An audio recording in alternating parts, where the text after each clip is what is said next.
2006년 8월 8일입니다. 밤 11시를 조금 넘긴 시각 소방서로 다급한 신고 전화가 들어옵니다. 여기 평택 과자 공장 앞 공터인데요. 차에 불이 났어요. 빨리 좀 와주세요. 이 신고자 차에 불이 난 건가요? 신고자는 과자 공장 경비원이었는데요. 공장에서 순찰을 돌던 중 공장에서 약 200m 떨어진 공터 쪽에서 갑자기 펑하는 소리가 들리더랍니다. 깜짝 놀라 달려가 보니 주차되어 있던 한 승용차가 불에 타고 있었다고 합니다. 불길은 그럼 바로 잡혔나요? 현장 인근에 있는 소방서에서 바로 출동을 해서 불은 5분 만에 진압이 됐는데요. 차 안을 살펴본 소방대원들이 불이 나게 평택경찰서 형사팀으로 연락합니다. 응? 단순 화재가 아니었던 겁니다. 야, 그럼 누가 불을 질렀다는 얘긴데? 저희도 바로 달려갔습니다. 현장은 과자 공장에서 걸어서 약 5분 정도 가야 나오는 공터였는데요. 평소 사람이나 차가 다니는 곳은 아니었습니다. 야, 인적이 드문 곳이었구나. 그런 곳에서 불이 났다는 것도 심상치 않거든요. 차량 외관만 봐도 단순 화재로 보이지 않은 이유를 단박에 알겠더라고요. 차에 반드시 있어야 할 이것이 없었습니다. 응? 뭐가 없어요? 그러니까요.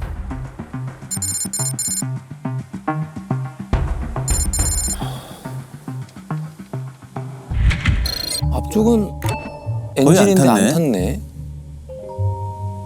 여기가 아이고. 뒤쪽입니다. 완전히 탔네. 저기 연료 쪽이라 그런가? 그러니까 뭔가 트렁크나 뒷좌석에서 불이 시작한 것 같긴 합니다. 보면은 뒤에 번호판이 없는데요? 앞에도 없는데. 앞에도 없고? 앞에도 없구나. 그렇다는 거는 이게 누군가가 번호판을 떼고 불을 질렀다는 거 아닙니까? 그렇죠. 운전석과 뒷좌석에서 2리터짜리 플라스틱통 3개가 발견됐는데요. 담아온 휘발유를 뿌리고 트렁크에 불을 붙인 것으로 보였습니다. 방화구나. 야, 그러면은 번호판도 떼고 휘발유까지 부어서 불을 지른 거면 설마 차 안에 시신이 있었던 거예요? 설마. 네, 운전석에서 시신이 발견됐었습니다. 그러니까 119에서 바로 선생님께 연락을 한 거구나. 불이 빨리 진압된 덕분에 시신이 크게 훼손되지 않은 상태였는데요. 운수회사 마크가 찍힌 파란색 셔츠를 입고 있는 남성이었다고 합니다. 운수회사? 그러면 회사 유니폼 같은 거였나 본데요? 그쵸? 일단 시신은 차 안에서 어떤 상태였나요? 피해자는 운전석에서 발견됐는데요. 좀 특이한 자세였습니다. 하반신은 운전석에 있는데 상반신은 조수석 뒷좌석을 향해 엎어진 채로 있었습니다. 왜 그런 자세로 발견됐지? 피해자의 목에 올가미 형태의 밧줄이 꽉 감겨 있고 뒤통수에는 둥게 맞은 흔적이 있는 걸로 봐서는 뒷좌석에 탄 누군가가 피해자를 공격한 후 올가미를 피해자 목에 걸어 마지막까지 밧줄을 힘껏 잡아당긴 것으로 추정됐습니다. 그래서 피해자의 상반신이 뒷좌석 쪽으로 끌려간 것으로 보였습니다. 올가미. 뒤에서. 혹시 사망 원인은 뭘로 나왔나요? 불도 나고 둔기도 있지만 혹시 목에 감긴 그 밧줄 때문이었나요? 네, 눈에 이료침이 발견된 걸로 봐서 밧줄에 의해 질식한 것으로 추정됐습니다. 밧줄을 풀어보려고 피해자가 얼마나 애를 썼는지 목에 손톱 자국도 많이 나 있더라고요. 얼마나 고통스러웠으면. 목 졸라 죽이고 둔기 내렸지. 불까지 지르고. 이 정도면 보통 원한이 아닌 것 같은데요. 그럴 가능성이 높죠. 일단 범행 도구, 범행 장소, 또 증거인멸의 방법. 그러니까 범행이 이루어지는 모든 요소를 다 갖추고 있는 상태에서 지금 사건이 발생을 했고요. 어떤 이유에 있었든지 상당히 오랫동안 앙심을 품고 준비해온 사건이지 않나 이렇게 보여집니다. 야, 대체 무슨 일이 있었길래 사람을 저렇게까지.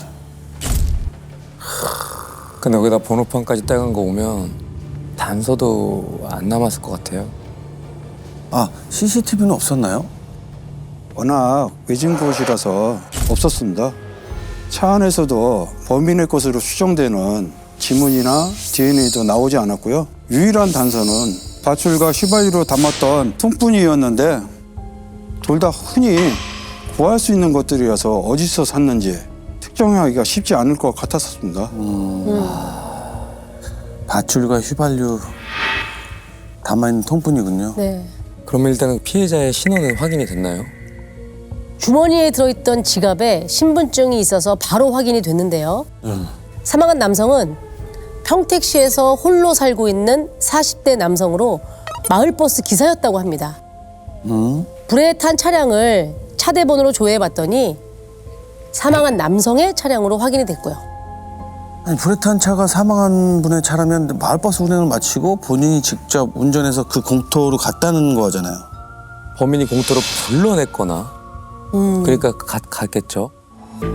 회사 유니폼을 입고 있었던 걸 보면 퇴근하던 길이었던 것 같고요. 집이 공터와 마을버스 차고지 사이에 있었거든요. 퇴근 후 집을 지나쳐 공터까지 간 게 누군가와 이곳에서 만나기로 약속돼 있었던 것으로 보였습니다. 그렇죠. 신고가 밤 11시가 조금 넘은 시각이라고 했잖아요. 근데 그 밤에 인적이 드문 공터에서 만난다? 사람들이 잘 다니지 않는 이 공터에서 밤 11시에 사람들의 눈을 피해야 할 어떤 목적이 있는 만남이 아니고서야 약속 장소로 정하기는 굉장히 부자연스러운 곳이잖아요.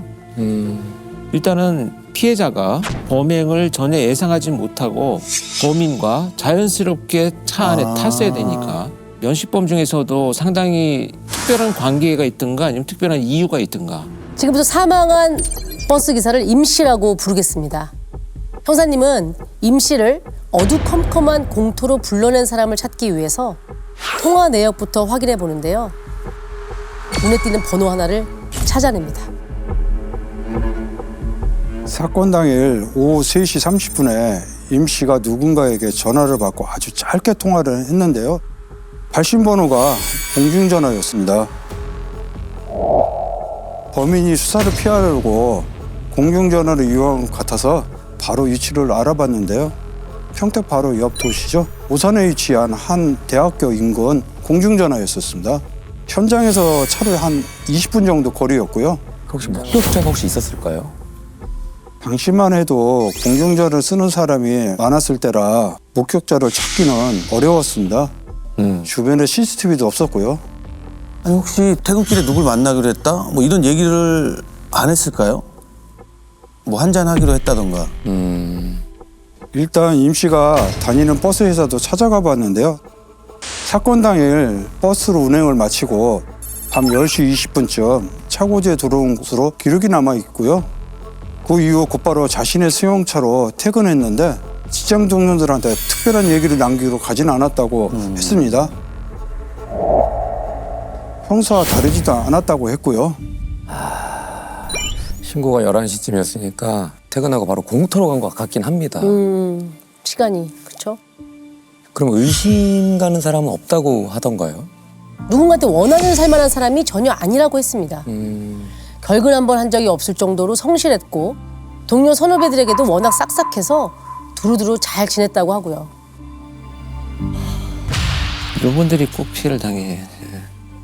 혼자 산다고 하니까 역시 혹시 뭐 여자에 얽힌 문제라도 있었지 않았나 싶은데. 만나는 사람이 있는지 모르겠지만 가깝게 지낸 마을버스 기사가 한 명 있다고 하더라고요.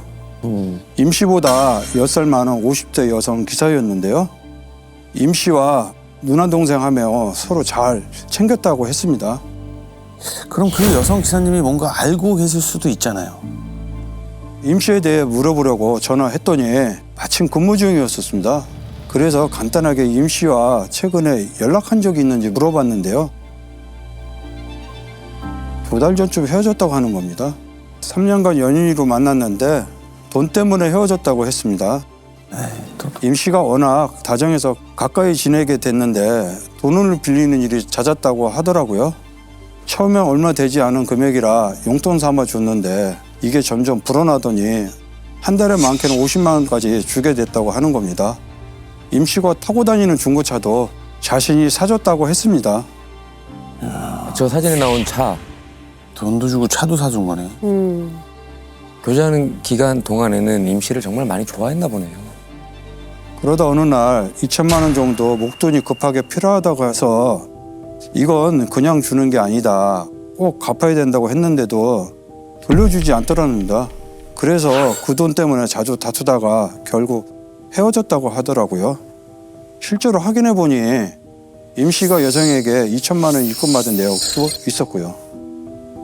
야, 2천만 원이면 그래도 꽤 큰 돈인데. 그러니까요. 어쩌다가 또 그렇게 큰 돈을 빌렸고 또 갚지도 못했을까. 임 씨가 도박을 좋아했다고 하더라고요. 도박은 진짜. 도박 자금이 필요했던 거네요. 예. 임 씨가 도박을 했다면 다른 사람한테도 돈을 많이 빌렸을 것 같은데. 그렇죠. 그렇죠. 한 명한테만 빌리진 않으니까요. 자연스럽게 채무 관계로 인한 원한을 샀을 수도 있고요. 맞습니다. 그래서 형사님과 팀원들은 임 씨의 채무 관계를 확인하기 위해서 통장 거래 내역과 동시에 지인들 탐문을 합니다. 그런데 말이죠. 탐문을 이어가던 수사팀이 뜻밖의 이야기를 듣게 됩니다. 임 씨의 죽음이 어쩌면 치정살인일 가능성이 짙어진 겁니다. 아, 치정이요? 아니 그 기사분이 헤어지고 나서 임 씨가 다른 여성을 만났다? 삼각관계? 아닌데 헤어졌는데. 치정에 얽혀있던 사람이 누구였는데요? 복잡한 관계는 사망한 임 씨가 아니라 그 마을버스 기사에게 있었습니다. 이 여성에게는 별거 중인 남편도 있었고요. 그리고 사망한 임 씨와 헤어진 그 2달 사이 또 다른 남성과 동거를 하고 있던 중이었다고 합니다. 아 그 여성분이 뭐가 복잡하구나. 남편이랑 이혼하지 않고 임 씨를 만난 데다가 임 씨랑 헤어지자마자 또 다른 남자하고 동거를 한다고요? 그렇죠. 여자분의 남자 관계가 복잡한 것 때문이라면 원한을 가져도 임 씨가 여성분한테 가져야 되는 거 아닌가요? 그러니까요. 이 여성분의 남자 문제 때문에 임 씨가 살해를 당한다? 그럼 이유는 없을 것 같거든요. 이 여성의 남편의 입장은 달랐습니다. 남편은 아내와 별거하게 된 게 임 씨 때문이라고 생각하더라고요. 아내랑 호프집을 했는데 임 씨가 단골 손님으로 자주 온 후로부터 아내와 가까워졌다고 했습니다. 버스 기사로 만난 게 아니군요. 네. 남편이 눈치를 채자 아내가 자신과 애들까지 버리고 임 씨와 살겠다며 집을 나가버렸다고 했고요. 그 남편 입장에서는 임 씨한테 원한이 생길만 하기도 하네요. 그럼 임 씨 때문에 가정이 파탄났다고 생각해서 복수심에 범행을 저질렀나? 그렇다 한 명 더 있잖아요. 현재 만나고 있는 동거남. 동거남. 이 사람은 혐의점이 없었나요? 동거남한테도 비식적인 점이 좀 있었습니다. 평택의 한 건설 현장에서 일용직으로 일하는 남성이었는데요. 다른 일용직 말이 최근 들어 얼굴을 못 봤다는 겁니다. 다른 도시에 있는 건설 현장으로 간 것 같은데 정확히 어디로 갔는지 모르겠다고 하더라고요. 설마 범행을 하고 잠적했나? 근데 동거남이 왜요? 왜냐면 이미 헤어진 여성의 전 남친을 살해한다? 뭐 굳이? 왜냐면 이 여성분도 임 씨한테 뭐 미련이 남아 보이지도 않고 돈도 빌려주고 좀 당한 것 같기도 하고. 근데 현재 동거남이 그런다? 일단 뭐 살해한 이유가 없어 보이기는 한데 갑자기 잠적한 걸 보면 동거남도 약간 수상하잖아요. 자, 일단 형사님과 팀원들은 여성의 2남자, 남편과 동거남에 대한 알리바이를 확인하는 한편 주유소를 싹 뒤지기 시작합니다. 아, 휘발유를 뿌렸으니까 그치. 주유소에서 샀을 거 아니에요. 근데 이게 전국의 주유소 한두 개도 아니고 그거 어떻게 다 찾아다니실 수가 있죠? 일단은 오산에서 공중전을 걸었던 기록이 있어서 오산에 있는 주유소부터 뒤져보기로 했습니다. 플라스틱 통에 휘발유로 담아간 사람을 혹시 기억하는지 탐문을 시작한 거죠. 혹시 뭔가 나왔나요? 한 주유소 직원이 기억이 났다면서 연락해 왔습니다. 기름을 쓸 데가 있는데 조금만 필요하다면서 플라스틱 3개에 휘발유 받아간 사람이 있다는 겁니다.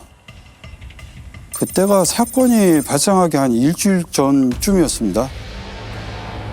그럼 휘발유를 일주일 전에 미리 사놨다는 얘기예요? 그럼 그 사람이 누구라고 하던가요?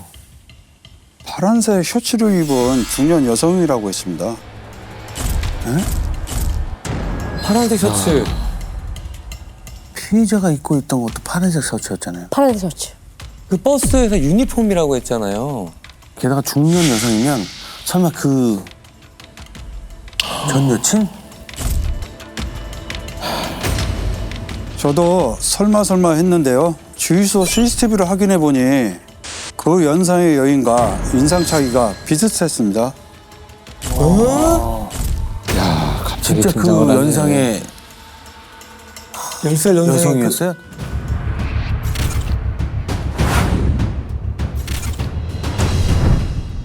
자, 지금부터 이 연상의 버스 기사를 황 씨라고 부르겠습니다. 자, 범인이 휘발유를 사간 주유소에서 형사님은 이걸 하나 떠올립니다. 그리고 선이 하나로 연결이 되는 순간 모든 의문이 풀립니다. 선이 하나로 연결되는 순간?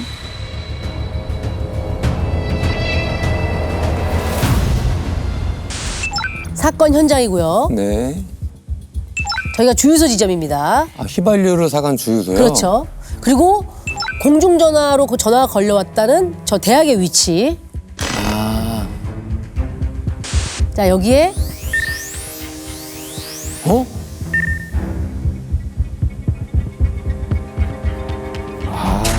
버스 노선에 따필이면 저렇게 가는 길에 있네요?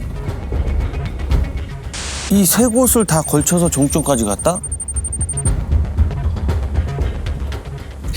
설마 이게 황 씨의 마을버스 노선도예요? 네, 맞습니다. 허. 사건 일주일 전에 휘발유를 산 주유소와 사건 당일 임 씨에게 전화를 했던 공중전화 위치가 모두 황 씨 버스가 지나가는 곳이었습니다. 황 씨가 운행을 마치고 차고지에 들어오는 시간도 확인해 보니 사건 당일엔 평소보다 20분 정도 늦은 11시 20분에 차고지에 들어왔습니다. 운행 중에 공장 정류장에서 잠시 정차한 뒤 범행을 저지르고 다시 버스를 운행한 것으로 추정됐습니다. 이야, 참. 대단하다. 아니, 운행 중에 사람을 죽였다고요? 그게 가능해? 20분 안에. 아니, 승객도 있었을 거 아니에요? 버스니까. 당연하지. 가작 공장이 거의 종점이거든요. 게다가 거긴 외진 동네라 늦은 시간에 버스를 이용하는 사람들이 거의 없어서 빈 차인 경우가 많았다고 합니다. 그래서 막차때를 노린 거구나. 손님이 없는 시간. 야, 버스 운행 중에 아, 근데 아무리 그래도 이게 여성 혼자, 그 더 어린 남성을 살인의 방화까지 저지르는 거는 그러니까 참. 공범이 있지 않고서는 이게 어려울 것 같은데요. 아무리 네. 생각해봐도. 황 씨가 여성분이니까 기름도 사고 뭐 부르고 했는데 본인이 직접 하지 않은 거죠. 준비만 한 거일 수도 있지 않나. 그럼 그 주범을 버스에 태우고 같이 현장으로 갔다? 그 진실은 황 씨만이 알겠죠. 사건 발생 일주일째 형사님이 황 씨를 다시 찾아갑니다. 황 씨는 여느 날과 다름없이 버스를 운행 중이었다고 하는데요. 형사님이 황 씨에게 경찰서 좀 같이 가시죠 라고 했는데도 아주 침착했다고 합니다. 여기까지 상황만 보면 자백을 받기는 쉽지 않을 것 같은데요. 그러니까요. 자백하던가요? 살해할 이유가 없지 않냐 그렇게 나오더라고요. 그러면서 임 씨가 도박 중독이었던 말을 꺼내는데 그 순간 범인인 걸 확신했습니다.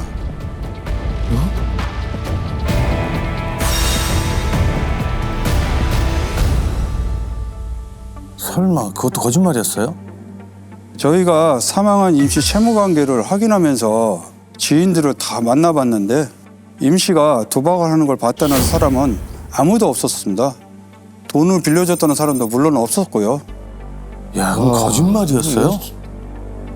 근데 통장 내역 확인했을 때는 황 씨가 임 씨한테 돈을 빌려준 거 맞잖아요. 그 2천만 원.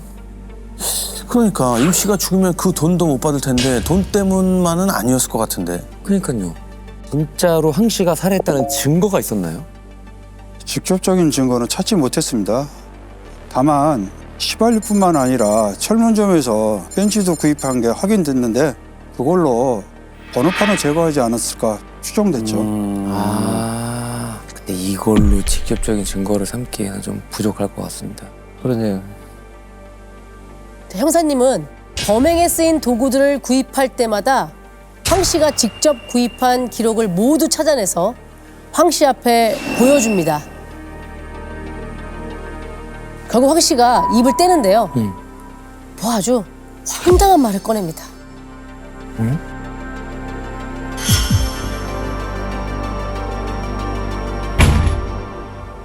죽일만 해서 죽였다.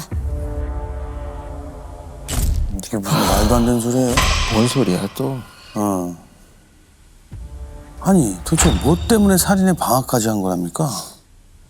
자신은 가정도 버리면서까지 피해자한테 몸과 마음을 다했는데 자신과 헤어지고 다른 여자를 만나는 걸 보고 배신감을 느꼈다고 했습니다. 아니 무슨 소리야? 이 황 씨도 동거했잖아요. 다른 남자하고. 아, 그리고 이미 그 관계가 끝났으면 그 이후에 시작된 거는 뭐 어떻게 할 거예요? 이해가 안 되는데.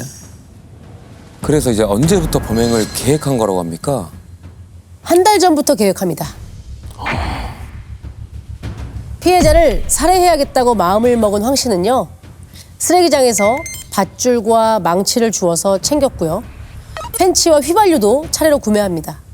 그리고 사건 당일 공중전화로 전화를 걸어서 한때 둘이서 남몰래 데이트를 하던 그 공터로 피해자를 불러낸 거였습니다.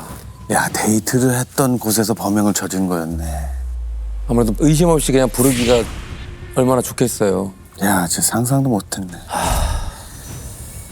아주 순식간에 범행을 저질렀더라고요. 피해자 차량 뒷좌석에 타면서 여기 파리가 있네 하면서 자연스럽게 눈미로를 툭 쳐서 피해자가 뒷좌석을 못 보게 한 다음에 곧바로 피해자 목을 밧줄을 걸고 잡아당겼다고 합니다. 가지고 온 망치로 머리를 내리치기도 했고요. 진짜 혼자 한 거야? 아니 그러면 지금 한 손으로 밧줄을 잡고 다른 한 손으로 망치로 때렸다는 얘기잖아요. 이게 가능해요? 혹시 그 동거남이 도와준 건 아닐까? 아무래도 여성 혼자 하기 힘드니까. 동거남과 남편 모두 알리바이가 확인됐습니다. 근데 저희도 도무지 믿기지가 않더라고요. 그래서 진짜 혼자 한 게 맞냐 몇 번이나 확인했는데 바로 화를 내는 겁니다. 화를 내요? 네. 살인자가? 네. 참. 그러니까 순간 황 씨가 조사 중에 화를 참지 못하고 이런 말을 내뱉습니다. 내가 고랭지 배추밭에서 일하는 사람인데 그것도 못하겠습니까? 내가 남자들이랑 팔씨름을 해도 다 이겨요. 에? 이거 왜 이래요? 정신 나간 사람 아니야? 이게 어떻게 정신이 그러니까 자기가 살인한 거를 힘을 못 썼다가 무시한 것처럼 느껴서 지금 그 얘기를 하는 거예요? 그렇죠. 오히려 내가 했다고. 네. 나 무시해? 내가 했어 이거잖아. 와. 야, 너무 어이가 너무 없다. 어이가 없지. 자기가 너무 어이가 없어요. 살인을 하고 무슨 짓을 했는지 모르고 있는 거 아니야? 그러면서 더 황당하게도 자기가 한때는 5톤짜리 트럭에 배추 1000개씩을 매일같이 실은 사람이다. 이게 이렇게 무슨 말도 앞뒤가 안 맞는. 말도 안 되는 힘자랑을 덧붙였다고 합니다. 처벌은 어떻게 됐습니까?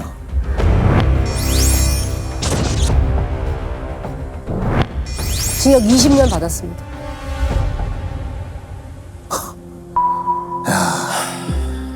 저렇게 잔인하게 죽이고 방학까지 해서 불태우려고 그랬는데 즐겨봐 이 채널.